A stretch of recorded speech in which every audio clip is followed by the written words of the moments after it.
Racing games have existed since basically the beginning of gaming. I mean, there was Dragster on the Atari. Okay, realistically, we had to sit and wait until the 5th generation with full 3D for the racing genre to actually take off. Ridge Racer was there, basically first in 1993 in arcades and then 1994 on the PlayStation. Other games like Need for Speed also got their start roughly around this time, while games like Test Drive went from looking like tech demos to real games. But in 1992, about 7 to 15 people, depending on their mood, decided to make a racing game. So they spent about 5 years making it. Some devs would go off of the project to work on another one, then slowly come back to it. But once the project was actually completed, they realized they made one of the best-selling franchises on the PlayStation, and PlayStation 2, and PlayStation 3, and PSP, and it sold pretty good on 4 and 5 as well. I think it's fair to say that they had a hit on their hands. Gran Turismo is truly unique in the 5th generation sphere. It was a racing game like no other. There was no real competitor to the GT series until Forza showed up in 2005, and even then, it wasn't even close. Though nowadays both series have diversified from each other quite a bit, so it's fair to say they're both in their separate niches. But as good as these games are, all of them, nothing can really beat the first 4 games, GT 1, 2, 3, and unsurprisingly 4. TLDR, GT1 is kind of overlooked because GT2 is basically it but better. GT3 was a more core version of the GT experience, while 4 was to 3 like 2 was to 1. While I will be mentioning, the other games and places, I would like to focus on GT1 and 2 in this video, as I feel that this is where the series became what it is today. So, Gran Turismo games have 2 modes. Arcade and Simulation. Arcade is like any old racing game arcade mode, but Simulation mode is the real meat and potatoes of this game. It's why the shortest GT game is like 50 hours. The best way I've found to explain Gran Turismo is that it's a tycoon racing game, where you do both the tycoon and the racing portion. You start off with some cash and have to buy a car. Most GT games will let you choose between a new, used, or special car. Of course, let's be real here, you're probably going used. Once you buy a car, if you still somehow have some cash left over, you can upgrade it to that dealership most of the time. Some upgrades may be locked depending on the car, as some racing cars come mostly pre-upgraded, some cars are just too weak for a Stage 4 turbo, that sort of thing. You also have a car wash and machine testing area.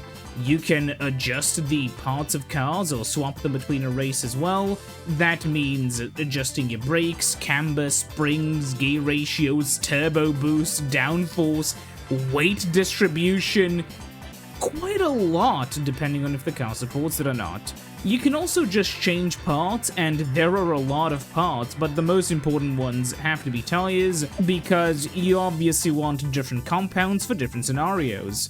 Before you go out to a race, most races require some kind of license, which means completing different racing challenges that will let you get to grips with GT's game engine.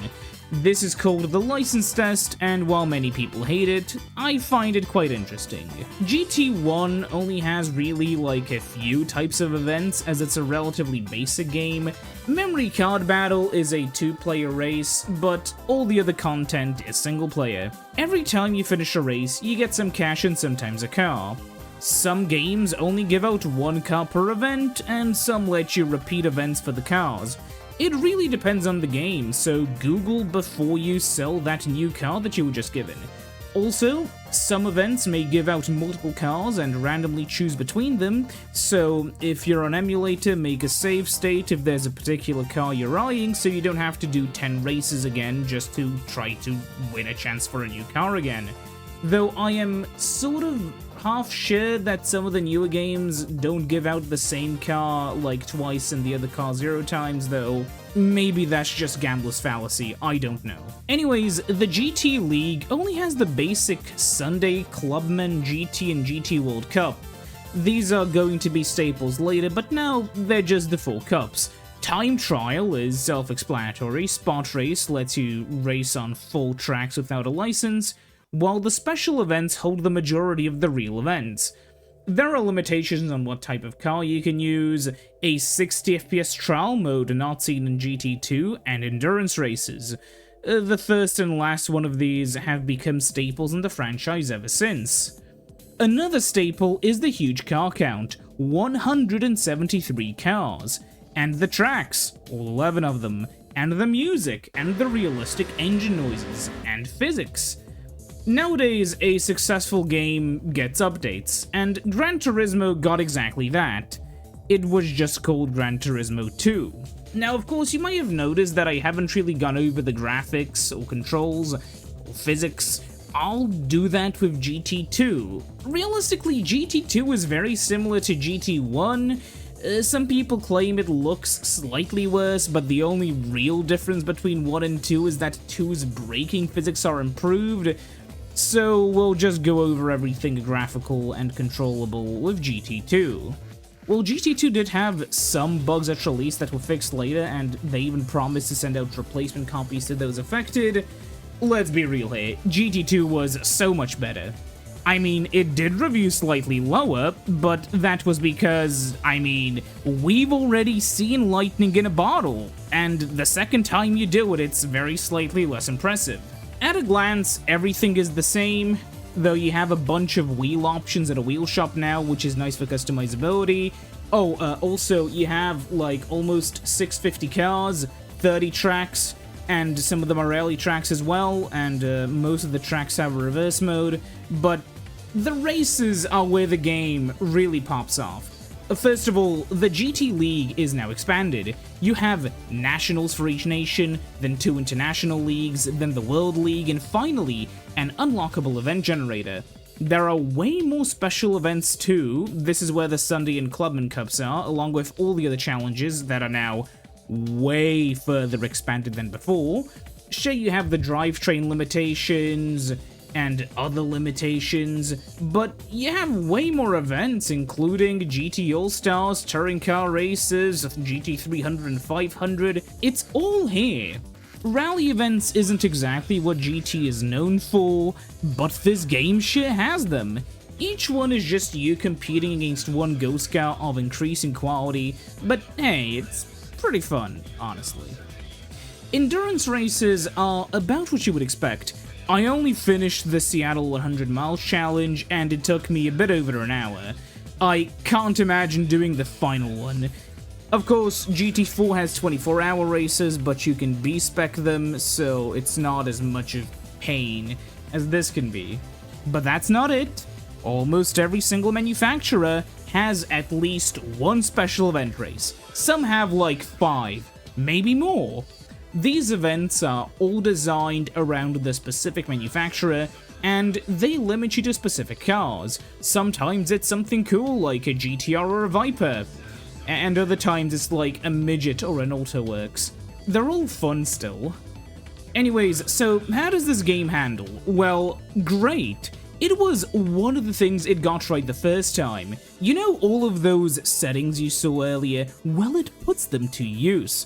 It's not a modern sim racer, but the cars still control like they should. Rear-wheel drive cars can lose grip in realistic ways, front-wheel drive cars can understeer while both applying power and steering. The suspension works like on a real car, your camber can affect it, your toe can affect it, tire wear affects your car's performance in realistic ways. It's all there. This game was beloved for its realistic physics, and I think it's honestly a really cool aspect of the game. Because one issue that a lot of people had with older racing games is that, well, their physics were a bit janky, but this one isn't. So, what about the graphics? Well, they're pretty damn good. The cars are really the technical showcase. 500 polygons per car, and it shows. They have so much detail, definition, and shape. They look like the real cars they're supposed to be. Other racing games of the time tried their best, but would often have a texture on shape look to them. Like, they were solid, sure, but they rarely had this level of detail.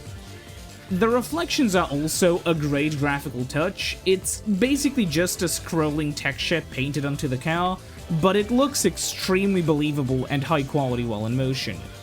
From the almost 650 cars, some of them can look a bit mediocre, but I think this is balanced out by the cars that look absolutely great. What about the tracks? Well, there sure is a lot of them. Some like Test Course or Super Speedway are sorta basic, but they do what they do really well. Test Course is a test course, so it makes sense to be in a forest somewhere.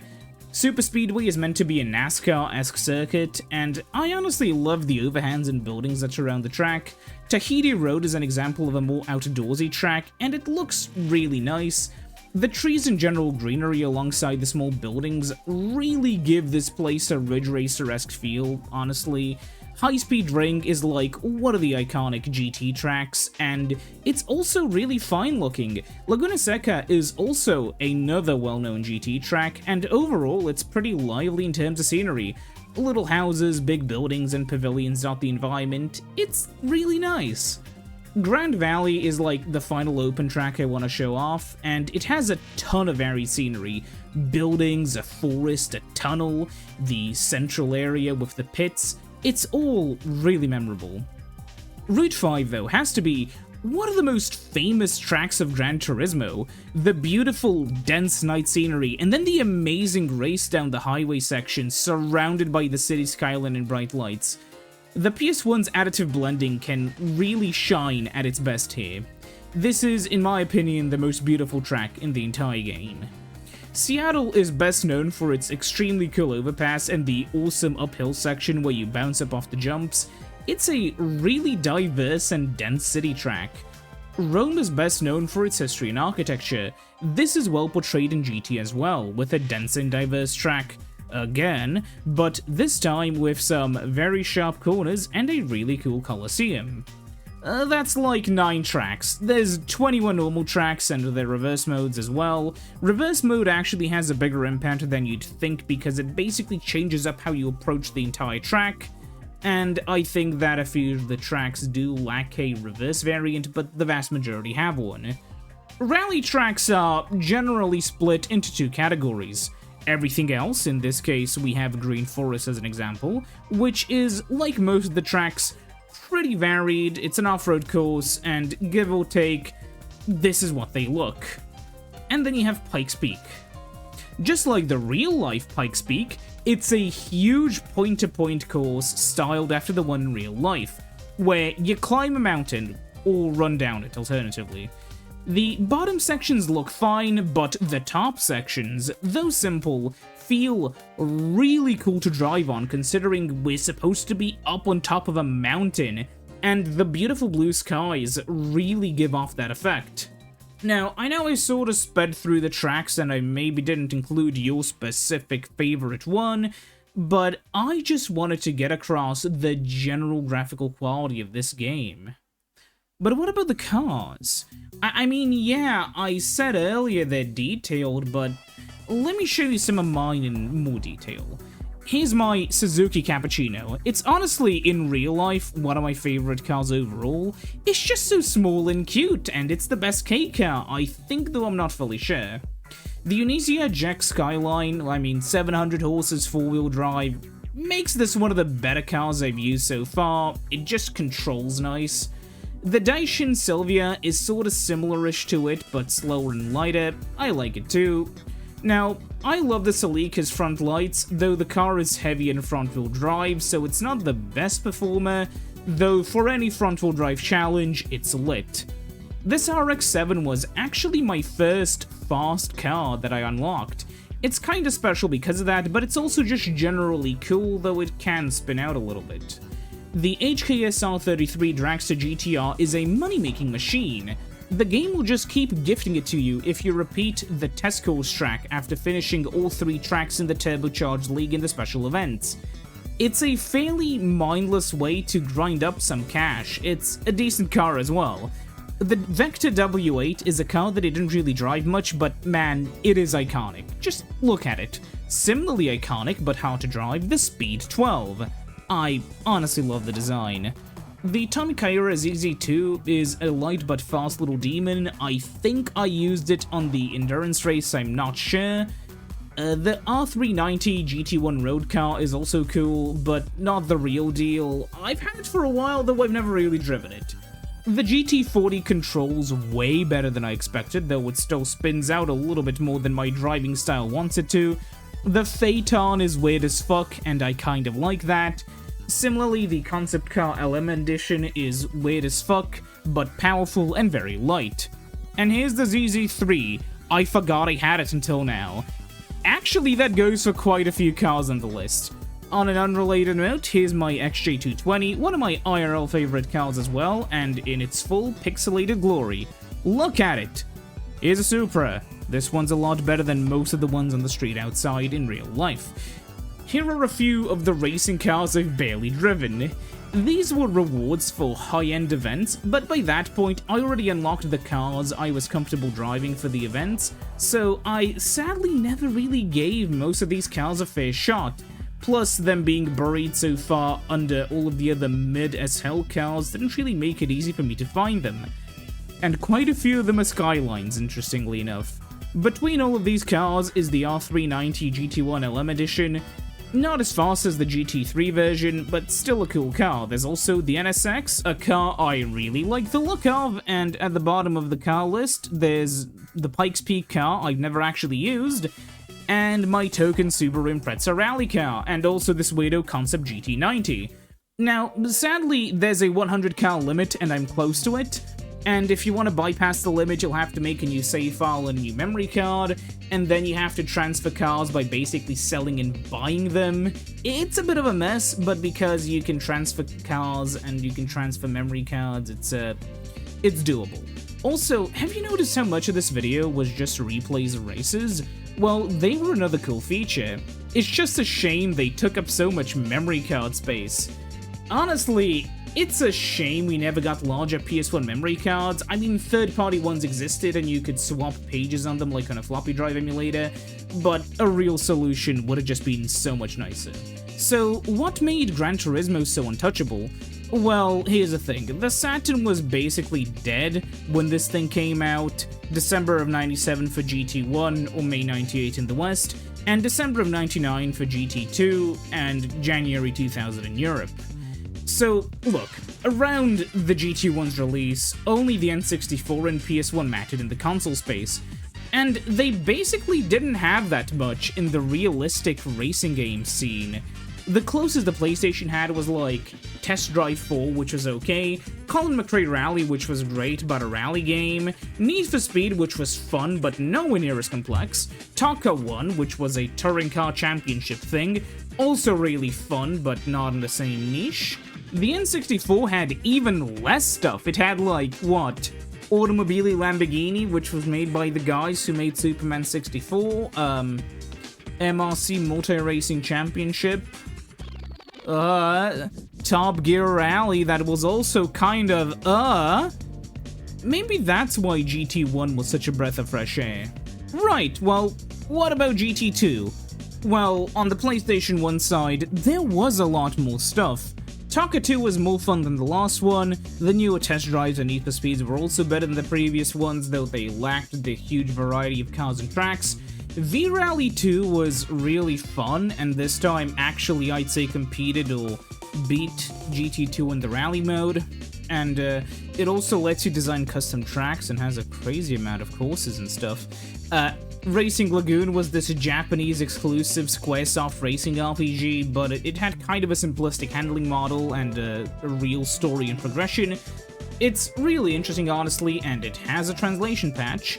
Oh, and also there was this Formula 1 Championship Edition game, which is extremely exciting just to listen to, and it has a narration from an actual broadcaster guy who reacts to you driving. It's really cool, and also a Bizarre Creations game. There's also NASCAR games on both systems, though I'm not a fan of NASCAR, so I'm not huge on it.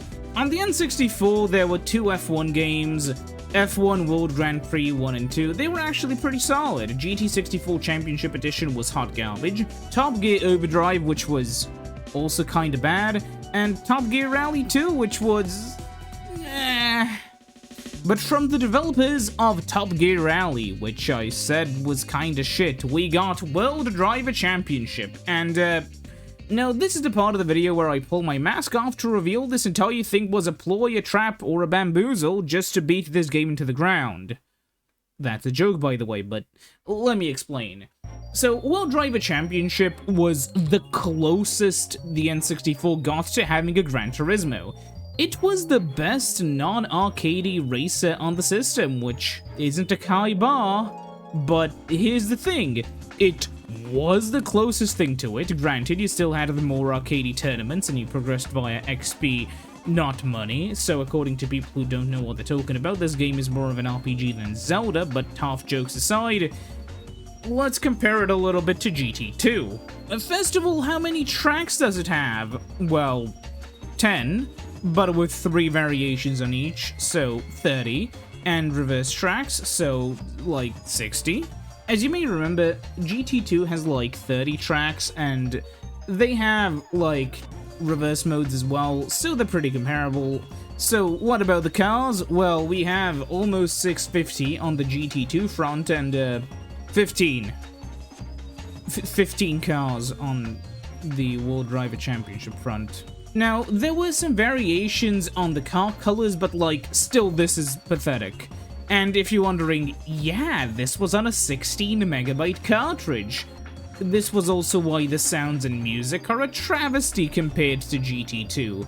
Graphically, it looks pretty comparable in terms of scenery at least, better in some places, worse in others.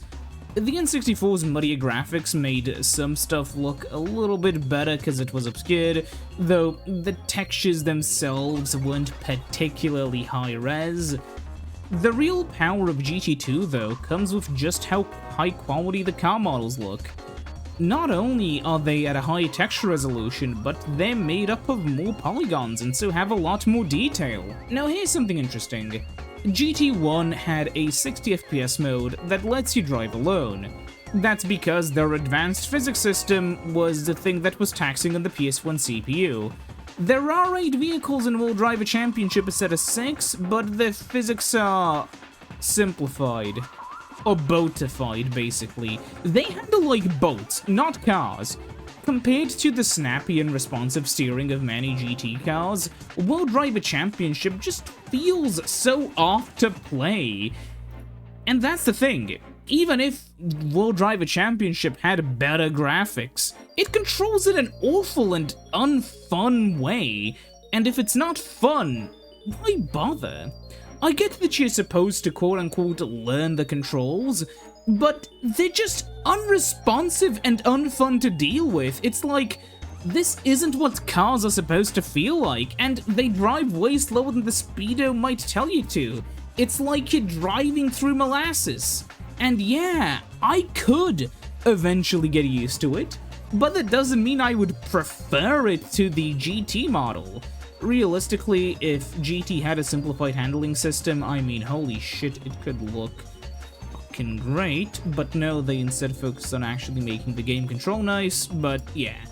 Honestly, I think GameStop, for once, put it best. In the end, World Driver Championship is an average racing game with exceptional graphics. The game's incredible visuals give you a sense of realism for a little while, but the second your car starts to do an excessive slide around a turn, it kind of falls apart. The game also never really gives you the sensation of speed at which your car's traveling. Even later in the game, when you have cars that can really move, the speedometer tells you you're doing 120, but it feels more like you're going 60. While World Driver Championship isn't a bad game, it's a questionable buy, but it's definitely worth renting, which, it's kind of a bit of a burn, you know? Also, there's like zero customization. Anyways, to compare GT2 to World Driver Championship, as I've seen some people do, in my opinion, only really serves to bring down GT. You're taking one of the landmark sim races of the 5th generation, beloved for its car selection, physics, and gameplay, to compare it to a game that got comparable review scores to Mickey Speedway USA, a poorly aged licensed game built off of the DKR engine, and Buck Bumble, an abysmal train wreck of the game. I mean, you just have to be smoking something, dude. To compare GT to this is to drop GT down to this level, and I don't think it's that fair. But one thing's for certain. If a game is notable, it means that it's often really good, really bad, or perceived as either. And World Driver Championship is so unimaginably mediocre in so many ways that it didn't stand out much, if at all. It's also dirt cheap used at this moment, like, we're talking $10 for a loose cartridge, and like under 60 for a complete in-box manual cartridge thing. For an N64 game. Wow, nobody wants it. Unlike Gran Turismo, which became an absolute landmark franchise, becoming the best-selling series on the PS1 and PS2, it took developers 8 years to catch up with the first Forza. And even now, Forza Motorsport players are flocking over to GT because there's truly nothing else like it. And considering that a GT game takes so long to finish, that's probably for the better. Like, it took 500 hours for people to fully finish GT5, 300 for GT4, 170 for GT3, 120 for GT2, 50 for GT1, and then 110, 160, and 320 for GT6, 7, and Sport. They're long-ass races, but with a ton of content and cars. Actually, a speedrunner did a 100% run of GT4 in only 230 hours. That's sort of wild. But yeah, look, that's gonna be about it for this video. I hope I've convinced you that GT2 is fucking incredible, and GT1, and all the GT games. Just pick up one of them, doesn't matter which one. Pick up a GT game, except maybe the PSP one. That one's kind of... Well, I mean, it's fine on a PSP, but the gameplay is a bit different. You know, the gameplay loop, I guess. Still, though, there's a reason why this game was basically like the progenitor of so many modern games. It is incredible. See you next time!